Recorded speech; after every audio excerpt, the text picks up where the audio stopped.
Taste the Daily. Scotland யார்டுக்கு நிகராக பேசப்பட்ட தமிழக காவல்துறை இன்றைக்கு விடியா திமுக ஆட்சியில் தரம் குறைந்து சட்டம் ஒழுங்கு சந்தி சிரித்து தலைக்குனிவை சந்தித்து வருவதற்கு யார் காரணம்? திமுக ஆட்சியில் காவல்துறையில் ஏற்பட்டுள்ள வரலாறு காணாத சரிவுகள் குறித்து விவரிக்கிறது இந்த செய்தி தொகுப்பு. தென்னாட்டு பெர்னாட் ஷா பேரறிஞர் அண்ணா பொன்மொழியான கடமை, கண்ணியம், கட்டுப்பாடு என்ற தாரக மந்திரத்தின்படி மிடுக்காக, துடுக்காக, தனித்துவத்தோடு அரசியல் தலையீடு இல்லாமல் அதிமுக ஆட்சி காலத்தில் சுதந்திரமாக செயல்பட்டு வந்தது தமிழக காவல்துறை. இன்றோ கட்ட பஞ்சாயத்துக்காரர்களின் பிடியில் சிக்கி கட்டுண்டு கிடைக்கிறது.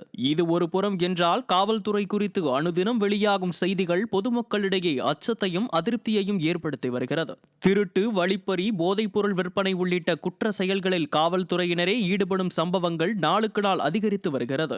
அதேபோல் பாலியல் புகாரில் காவலர்கள் மட்டுமின்றி அதிகாரிகள் வரை சிக்குவதும் தொடர்கதையாகிறது. சென்னை காவலர்களுக்கு இடையே குடிபோதையில் நடந்த தகராறில் காவலரின் கால் முறிந்த சம்பவம் குறித்து விசாரித்த போது 10,000 ரூபாய் லஞ்சம் கொடுத்தால் ஒரு ஏட்டு பணியிட மாறுதல் பெற்றுத் தருவார் என்றும், சிவகங்கை மாவட்டத்தைச் சேர்ந்த பெண் உதவி ஆய்வாளர் ஒருவர் பணியிட மாறுதலில் செல்ல விருப்பமின்றி ஒரு கட்சியின் மாவட்ட நிர்வாகி மீது பொய் புகார் கொடுத்தார் என்றும் காவல்துறையே சொல்லும் அளவிற்கு தமிழக காவல்துறை தரம் தாழ்ந்து தலைகுனிவை சந்தித்து வருகிறது. கடந்த 40 நாட்களில் மட்டும் 13 சம்பவங்களில் காவலர்கள் தாக்குதலுக்குள்ளானதும், ராணிப்பேட்டையில் ஒரு காவல் நிலையம் மீதே பெட்ரோல் குண்டு வீசப்பட்டதும் அரங்கேறியுள்ளது. இதற்கெல்லாம் முத்தாய்ப்பாக பெண் காவலர் ஒருவர் IPS அதிகாரி மீது பாலியல் புகார் தெரிவித்ததால் IPS அதிகாரி பணியிடை நீக்கமும் காவல்துறை ஆய்வாளர் பணியிட மாற்றமும் செய்யப்பட்டிருக்கின்றனர். IPS அதிகாரிக்கும் பாலியல் புகார் தெரிவித்த பெண் காவலருக்கும் முன்பே தொடர்பு இருந்ததாகவும், பெண் காவலர் பணம் கேட்டு மிரட்டியதாகவும் அந்த அதிகாரியின் மனைவி பகீர் கிளப்பியுள்ளார். இதிலும் குறிப்பிடத்தக்க விஷயம் என்னவென்றால், அந்த IPS அதிகாரியின் மனைவியும் முன்னதாக காவல்துறையில் பணியாற்றியவர் என்பதுதான்.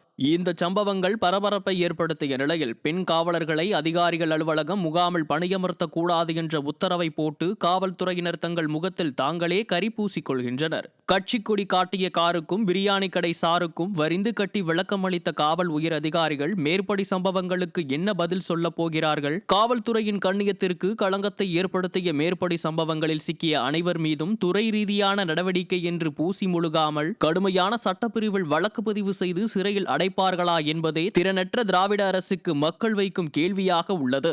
நியூஸ் ஜே செய்திகளுக்காக VM மதுபாலாஜி.